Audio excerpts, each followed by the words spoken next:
Bienvenue à tous. Dans cette vidéo, nous allons encore voir comment utiliser le pack millionnaire, mais surtout comment utiliser les transitions dans Premiere Pro. Les transitions type projet. Je dis bien les transitions type projet. C'est ce que nous allons voir maintenant dans cette vidéo. Alors, tout simplement, j'ouvre mon dossier. Voilà, ici, par exemple, j'ai pris cet élément-là. Premiere Seamless. Voilà, donc ça, c'est... une transition donc mais qui est fait type projet. Voilà, donc comment le modifier? Tout simplement, ici je vais ouvrir, on a assets ici, donc les assets ce sont les éléments qu'on a utilisés pour créer la transition, les transitions. Donc on a son et fx ici, tout le contenu. Ici on a preset, voilà, et c'est ici que nous allons modifier. Voilà, on a ça, on a cet élément et on a celui-ci. À vous de voir. Je vais prendre base V1. J'ouvre celui-ci. Alors je vais prendre ici, je travaille sur par exemple un projet type avec une résolution Full HD. Ça vous devez connaître, ce n'est pas à moi de vous expliquer. Moi je travaille sur du Full HD ici, c'est la résolution. Alors ici, donc je vais prendre un projet Full HD. Donc on a ici 1080p, donc ça me convient. Voilà, donc vous devez comprendre que c'est un projet, comme je l'ai dit, ce sont des transitions mais type projet. Donc on va importer projet dans projet parce que celui-ci est un projet et lui aussi c'est également un projet. Donc on va l'importer dans notre projet.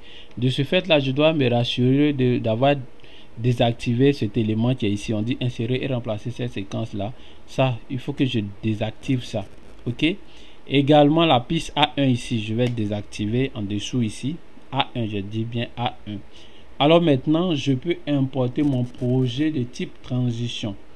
Alors, qu'est-ce que je fais? Je prends ça, je le glisse tout simplement dans mon projet ici, donc dans mon champ de médias. Alors, par défaut, tout ça là est coché normalement. Donc, vous les décochez, vous décochez ces deux autres là et vous laissez cet élément. En tout cas, vous devez faire pareil, pas autre chose. Je vais valider, je fais OK. Vous voyez, on me dit localisation du média. C'est très important, vous devez comprendre ça. Pourquoi? Parce que comme c'est un projet, on a utilisé en fait des petites vidéos pour créer des transitions. Donc quand vous ouvrez comme ça et que la transition, les choses ne sont pas forcément faites sur votre ordinateur, bien évidemment, Premiere Pro va lancer une recherche pour aller retrouver les fichiers sources qui ont été utilisés pour ce travail-là. Et c'est ce qu'il est en train de faire actuellement. Voilà, donc vous voyez, il a lancé la recherche et voici tous ces éléments là qui manquent. Donc il ne sait pas en fait où sont localisés tous ces éléments qu'on a utilisés pour faire le travail. Donc c'est à nous maintenant d'aller localiser manuellement, lui dire écoute, tout ce qu'on a utilisé là se trouve dans tel dossier. Donc qu'est-ce que nous on va faire? On va cliquer sur localiser. Donc quand je clique sur localiser, vous devez aller dans le fichier source là-bas, là où on allait ouvrir le fichier. Voilà, regardez ici d'abord National Video Conception, après dans produits digitaux. OK, dans produits digitaux, je suis dans Premiere Pro. Voilà, Seamless Transition. Donc je suis très bien dans le dossier, source, et je suis dans Asset, et dans Asset je vois maintenant Footage. Normalement tout se retrouve dans Footage. Footage c'est tout ce qu'on a utilisé pour la conception de ces transitions là. Vous voyez, donc dans Footage je viens là, par exemple je prends Flash Wiggle, je fais OK. Vous voyez, donc voilà, il s'est en fait retrouvé. Donc vous voyez que tout a été chargé tout simplement. Donc une fois que tout a été chargé de cette manière, je vais ouvrir mon dossier tout simplement et je vais chercher transition. Vous voyez, on avait pris pack V1. Voilà, il y a d'autres éléments ici que vous pouvez fouiller, mais ce qui nous intéresse, ce sont des transitions. Donc ici, on a transition pack V1. Ici, on a transition. Ici également, donc on a 10 éléments, on a 11 éléments ici. Je prends le premier, voilà, ça dépend de vous. Et là, on a 3D. Tout est bien organisé, les gars. Tout est très bien organisé en fonction des terres, en fonction des designs et tout ça. Ici, on dit 3D list. On a 8 éléments dedans. Quand j'ouvre, regardez, il suffit tout simplement de mettre mon curseur sur l'élément.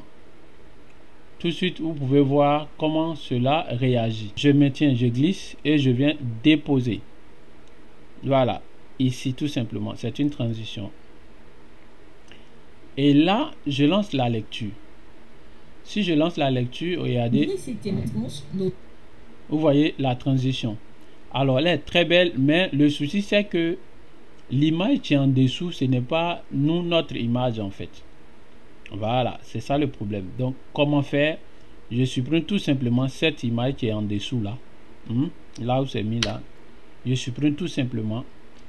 Et l'effet s'applique directement sur moi, mon image. Regardez. Regardez ça. Donc, si je lance la lecture, pour qu'on puisse mieux voir. Et un salon situé à Abidjan, Grèce et Témétranche. Voilà. Vous avez entendu. C'est accompagné même de son, tout ça. Abidjan, Grèce et Témétranche. Vous voyez?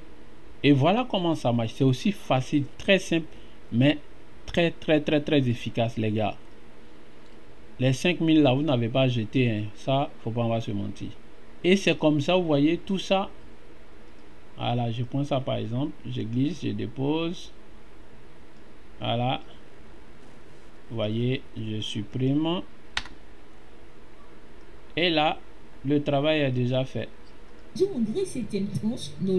voyez. Voilà. Donc voilà comment utiliser les transitions type projet dans Adobe Premiere Pro. Voilà. Les pirates l'ont pas donné, créé pour vous. Parce que quand National Vidéo s'ouvre pour créer, dès qu'il met en ligne, c'est vous qui volez.